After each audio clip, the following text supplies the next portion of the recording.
There's a demon inside every man, and most will never dare to look it in the eye. He was just a boy, not a warrior, not a king, just a quiet boy, scribbling in a notebook by candlelight. Marcus Aurelius wasn't born a Stoic. He was born scared, insecure, lonely, just like many of us. What he wrote wasn't meant for the world. It was a conversation between him and his own fear. In those pages, he wrestled with his doubts. He questioned life, death, love, betrayal. But above all, he fought one battle, the one inside himself. The soul becomes dyed with the color of its thoughts. That's what Marcus wrote, not to impress, but to survive. He would become emperor, a ruler of millions, a name remembered for thousands of years. But none of that mattered if he couldn't conquer what lived inside.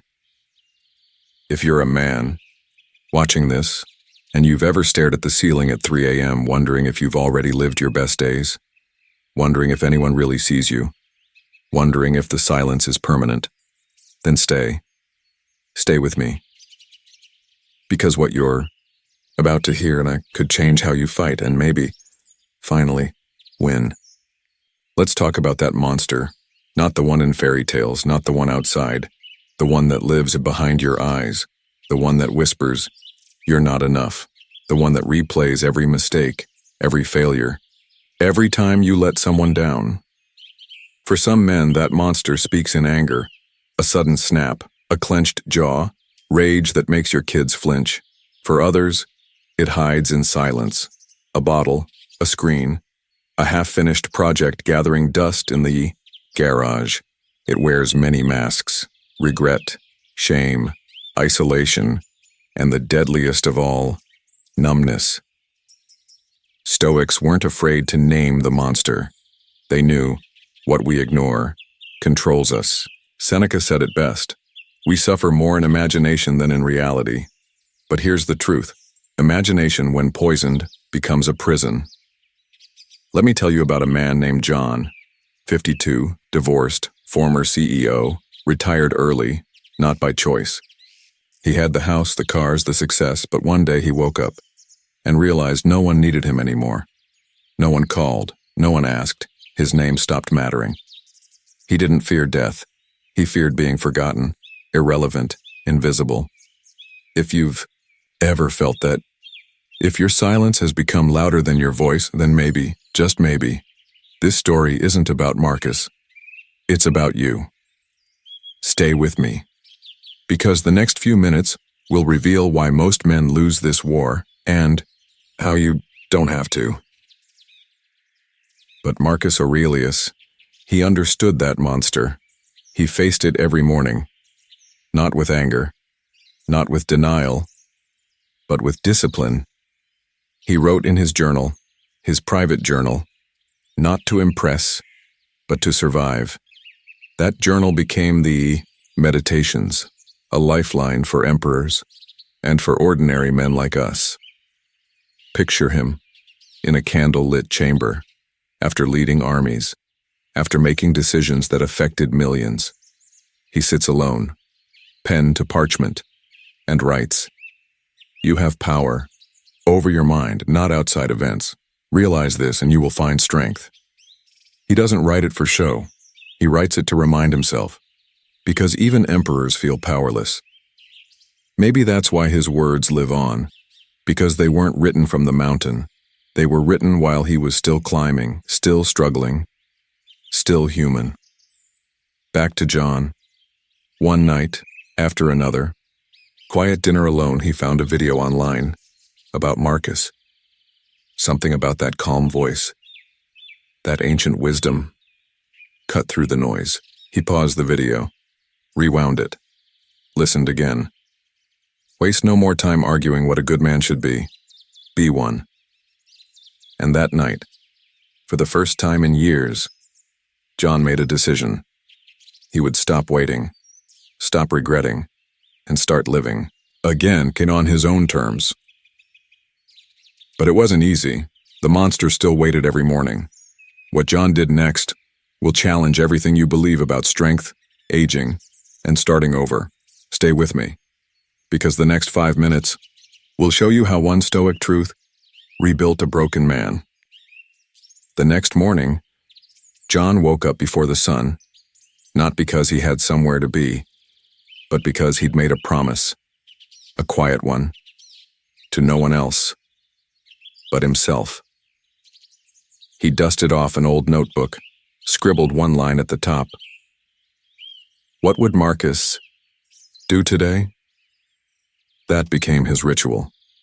Before the world could speak to him, he would speak to himself, not with anger, not with shame, but with direction, just like Marcus did. He stopped chasing motivation. He chose discipline. He stopped asking, "How do I feel?" He started asking, "What needs to be done?" And slowly, the fog began to lift, one act at a time, one uncomfortable conversation at a time, one walk, one journal entry, one rejection, faced and survived. He started fixing things. First the sink, then the garden, then the relationship with his son. He didn't call to apologize. He called to listen. That phone call didn't heal everything, but it opened a door. And that's how Stoicism works. Not by shouting, not by conquering others, but by conquering your reaction, your impulse, your fear. Marcus Aurelius didn't teach us how to dominate. He taught us how to endure, how to rebuild, how to carry the weight, and not let it crush you. Because the true Stoic doesn't become stone, he becomes unbreakable. John isn't a philosopher, he's not famous. But in the quiet, in the small hours of the morning, he became something most men never dare to be, at peace with himself. But there was still one more battle, one lesson Marcus left behind, that even John didn't expect. Stay with me. The most powerful truth is in the next 5 minutes. Here's the lesson Marcus never said out loud, but every word he wrote pointed to it. You don't control the world, you control how you meet it. We spend decades trying to control our image, our kids, our income, even our pain. And when we can't, we blame ourselves, or worse, we disappear inside. But what if control isn't strength? What if surrender is not giving up, but letting go of what never belonged to you in the first place? One morning, John sat by the window, sunlight warming his hands, coffee in one, journal in the other. He had a thought. I don't need to win back the past. I just need to own this moment. And so, he forgave himself. Not for others, for him. That was the moment he became free. The Stoics weren't cold. They just chose clarity over chaos. They didn't shut down emotions. They organized them. They didn't chase comfort. They chased character. That's what made them immortal. And that's what John, a 52-year-old forgotten man in a quiet town, discovered for himself. That peace doesn't come from having control. It comes from having courage. The courage to be still, to be present, to be enough. But before we close, there's one final truth from Marcus. One sentence that rewired John's life, and might just change yours too. Don't leave yet. The last 5 minutes, maybe the most important words, you'll hear this year. Before Marcus Aurelius died, he wrote one final note to himself. It wasn't grand. It wasn't glorious. It was honest.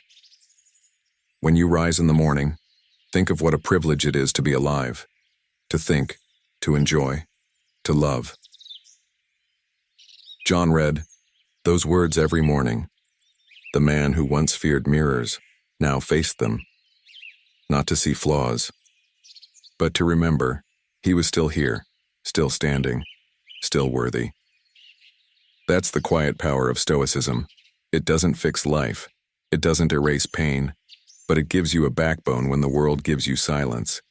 It gives you direction when you no longer know who you are. It gives you, fully returned, finally present.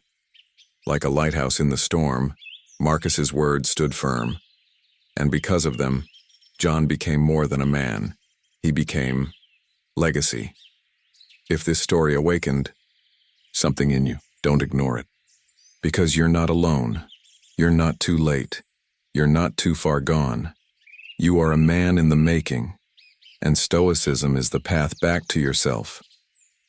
If you felt this, share it with someone you love. And if you want more stories like this, subscribe. Marcus's wisdom still speaks, and together we'll keep listening. Stay strong, stay silent, stay true.